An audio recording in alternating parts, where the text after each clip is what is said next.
2024 का चुनाव पास आने वाला है और इसको लेकर सभी राजनीतिक पार्टी तैयारी भी शुरू कर चुकी हैं। लेकिन एक तैयारी और भी शुरू हुई है और वो तैयारी है वोटर्स की, क्योंकि वोटर्स क्या सोचते हैं अपने सांसद के बारे में। हम मौजूद हैं कानपुर नगर में और यहाँ पे जो सांसद हैं वो हैं सत्यदेव पचौरी बीजेपी के। उनको लेकर यहाँ के लोग क्या सोचते हैं, इसके लिए हमने बात करना सही समझा इंडियन इंडस्ट्रियलिस्ट एसोसिएशन के जो इंडस्ट्रियलिस्ट हैं उनसे, और आज हम उन्हीं के साथ मौजूद हैं। एक एक करके उनसे बात करते हैं और ये जानने की कोशिश करते हैं कि आखिर वो क्या सोचते हैं अपने सांसद के बारे में। तो सबसे पहले आपसे जानना चाहेंगे कि जो आप क्या सोचते हैं अपने सांसद के बारे में जो उनका पूरा कार्यकाल रहा है। देखिए, मैं कानपुर नगर को लेकर बात करना चाहूँगा। हमारे कानपुर नगर की जो समस्या है, कानपुर को हमारा उद्योग का मैनचेस्टर बोला जाता था, उद्योग नगरी बोला जाता था। लेकिन आज जो गवर्नमेंट का ध्यान है, कानपुर को छोड़ के एनसीआर की तरफ, नोएडा की तरफ ज़्यादा ध्यान है, उस तरफ इंडस्ट्रियल डेवलपमेंट ज़्यादा चल रहा है। मेरा कहना है कि जो सांसद हैं, हम लोगों ने कई बार गुहार भी लगाई कि हमारे इंडस्ट्रियल एरिया अच्छे होने चाहिए, उसकी सड़कें बेटर हों, नाली वगैरह से प्रॉपर हो, ड्रेनेज सिस्टम सही हो। तो इस तरफ सरकार का और हमारे सांसद जी का इतना ध्यान नहीं गया या वो करवाने में अक्षम रहे। मैं कोशिश करूँ अगले सांसद आएँ जो बने, वो इस चीज़ को विशेष तौर पर ध्यान दें। तो जहाँ तक जो उम्मीदें थी सांसद से वो पूरी होती नजर नहीं आ रही हैं। हमारे साथ महिला इंडस्ट्रियलिस्ट भी मौजूद हैं, उनसे भी बात कर लेते हैं। मैडम, आपसे जानना चाहेंगे ये जो सांसद हैं इनके बारे में आपका रिपोर्ट कार्ड क्या कहता है। मैं अनूप जी की बात से पूरी तरीके से सहमत हूँ।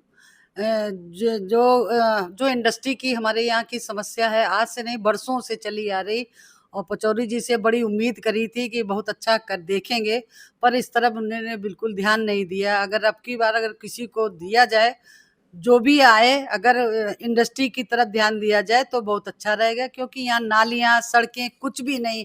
और उत्तराखंड में हम गए थे, वहाँ इंडस्ट्रियल एरिया देख करके इतनी तबीयत खुश हो गई। वैसे ही हम भी चाहते हैं कि हमारा कानपुर में ऐसी ही इंडस्ट्रियल एरिया तैयार हो।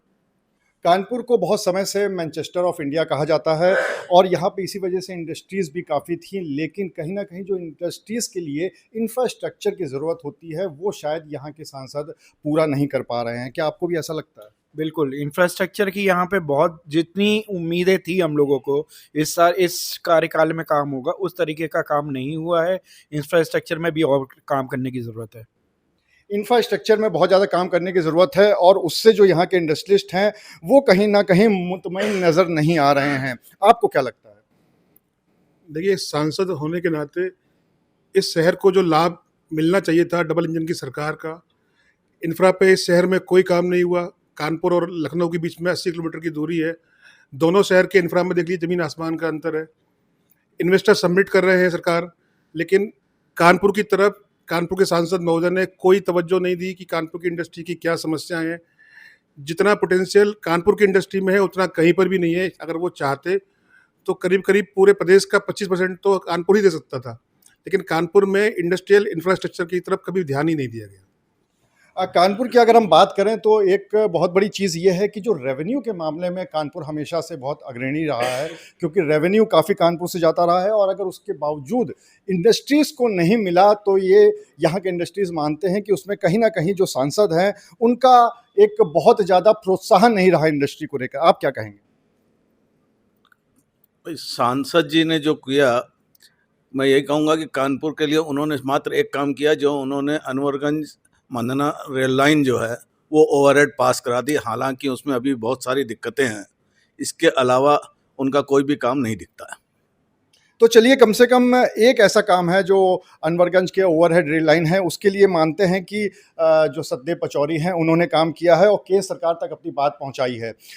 लखनऊ में एक समिट हुआ था जिसमें योगी सरकार ने बहुत सारे इंडस्ट्रीज को बुलाया था, दूर दूर से विदेशों से भी आए थे, बहुत ज़्यादा यहाँ पे इन्वेस्टमेंट की भी बात की गई थी, लेकिन उसका कुछ हिस्सा भी कानपुर को ठीक से नहीं मिल पाया, ऐसा इनका ये मानना है। आपको क्या लगता है अपने सांसद के बारे में?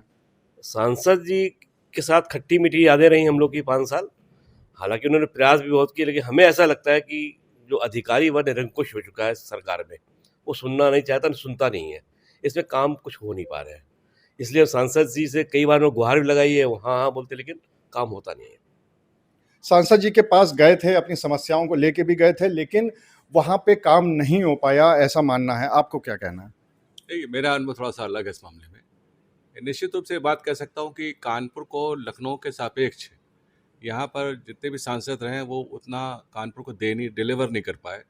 लेकिन जहाँ तक पचौरी जी की बात है, पचौरी जी ने हर क्षेत्र में काफ़ी संजीदगी से काम किया है और हम समझते हैं कि बहुत समस्या जो उनके सामने ले गए हैं उसका भरकस प्रयास भी किया। अब एक उदाहरण ही आपको बताया गया कि वंदना रेलवे लाइन जो है हमारी उसको ओवरहेड कराने में बड़ा प्रयास किया इन्होंने। साथ साथ कानपुर के और भी इंफ्रास्ट्रक्चर सुधारने में जो उनके स्तर से हो सकता था, बहुत सी बातें राज्य सरकार के इख्तियार में होती हैं, लेकिन केंद्र सरकार के जो नियंत्रण में चीज़ें होती हैं उन्होंने हमारी बातों को मजबूती से रखा है, तो हम तो संतुष्ट हैं उनके कार्यप्रणाली से। तो कुछ इंडस्ट्रीज यहाँ पर ये भी कहते हैं कि वो संतुष्ट हैं क्योंकि बहुत सारी चीज़ें ऐसी होती हैं जो केंद्र सरकार के हाथ में होती हैं और कुछ चीज़ें राज्य सरकार के हाथ में होती है जिस पे बहुत ज़्यादा सांसद का एक तरह से आधिपत्य नहीं हो पाता है। आपको क्या कहना है? सांसद जी का कार्यकाल ठीक है और ज़रूरत है कि उनको इस शहर की सफाई करनी चाहिए थी, जो घोर दरिद्रता छाई हुई है। ऐसे यदि उम्मीद करें तो किसी भी शहर का विकास नहीं हो सकता है। उत्तर प्रदेश में दिल्ली एनसीआर को छू दें तो सबसे अधिक राजस्व देने वाला कानपुर शहर आखिर विकास से पिछड़ा क्यों? सांसद जी को इस बात पर भी ध्यान देना चाहिए और जो भी आगे माननीय सांसद जी आ रहे हैं उनको भी इस चीज़ पर विस्तृत ध्यान देना चाहिए। देखिए, सबसे बड़ी बात होती है रिजल्ट की। आपने काम अच्छा किया, ये बुरा किया, ये तभी पता चलता है कि उसका रिजल्ट कैसा रहा।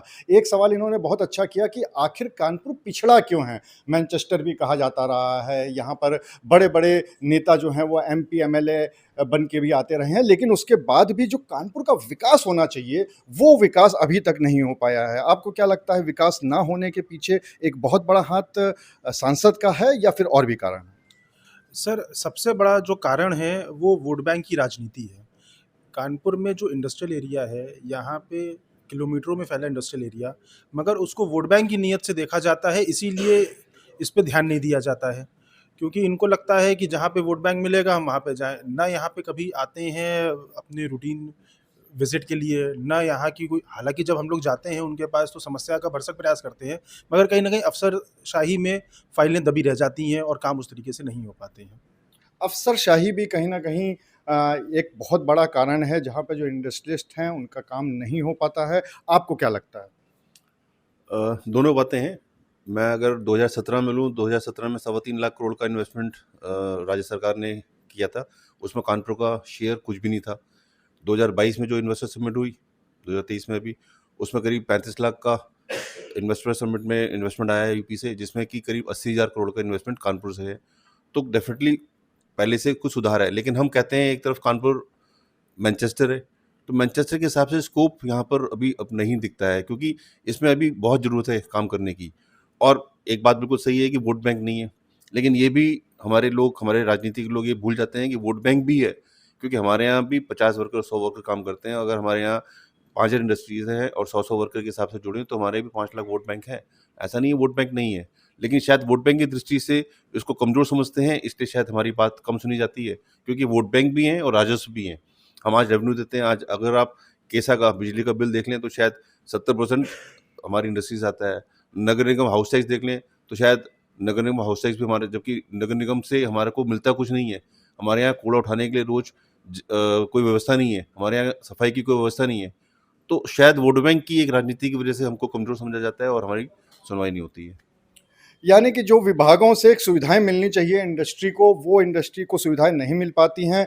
यहाँ पर जितने भी इंडस्ट्रियलिस्ट हैं उनकी मिली-जुली राय है। कुछ का ये कहना है कि जो हमारे सांसद हैं उन्होंने काम किया है, कुछ का ये कहना है कि वो जो काम करना चाहिए था उतना वो नहीं कर पाए। और अगर रिपोर्ट कार्ड की बात करें तो जब तक कुछ नंबर्स में बात ना कर लें तब तक समझ में नहीं आता है। तो एक नंबर ले लेते हैं।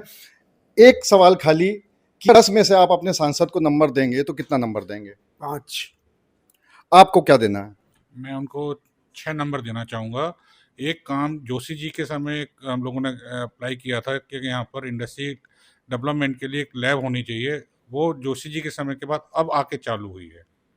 तो इसलिए थोड़े से एक नंबर बढ़ जाता है उसमें। आपको कितना नंबर देंगे? मैं उनको 7 नंबर देना चाहूँगी। आप कितना नंबर देंगे? शहर के इंफ्रा की वजह से केवल 5 नंबर। 5 नंबर। आप? 7 नंबर। आप? 5 नंबर। आप कितना नंबर देना चाहेंगे अपने सांसद को? 8 नंबर दूंगा। 8 नंबर, थोड़े से नंबर बढ़े हैं यहाँ पर। आप कितना देना चाहेंगे? तो 7 नंबर देना चाहेंगे। आप 6 नंबर दूंगा। आप नंबर दे सकते हैं, 7 नंबर देंगे। आप भी नंबर दे सकते हैं, नो कमेंट। आप नंबर देना 6 चाहेंगे? नंबर। तो अगर हम सददेव पचौरी जी की बात करें तो यहाँ पे इंडस्ट्रियलिस्ट का ये कहना है कि उनको वो सुविधाएं नहीं मिल पाती हैं और इसके लिए जो सांसद के पास जाते हैं वो उनकी बातें तो ज़रूर सुनते हैं, लेकिन कई बार शायद उनकी मजबूरी हो जाती होगी और कई बार काम नहीं हो पाते हैं। लेकिन अगर हम नंबरों की बात करें तो 6 से 7 के बीच में उनको नंबर मिल रहे हैं। अब ये तो भविष्य ही बताएगा कि आखिर उनको आने वाले चुनाव में टिकट मिलता है कि नहीं मिलता है, और अगर मिलता है तो वो जीत हासिल करते हैं कि नहीं करते हैं। लेकिन फिलहाल TV9 पर उनका यही रिपोर्ट कार्ड है। कैमरामैन शारिक खान के साथ अनुराग अग्रवाल, TV9 कानपुर।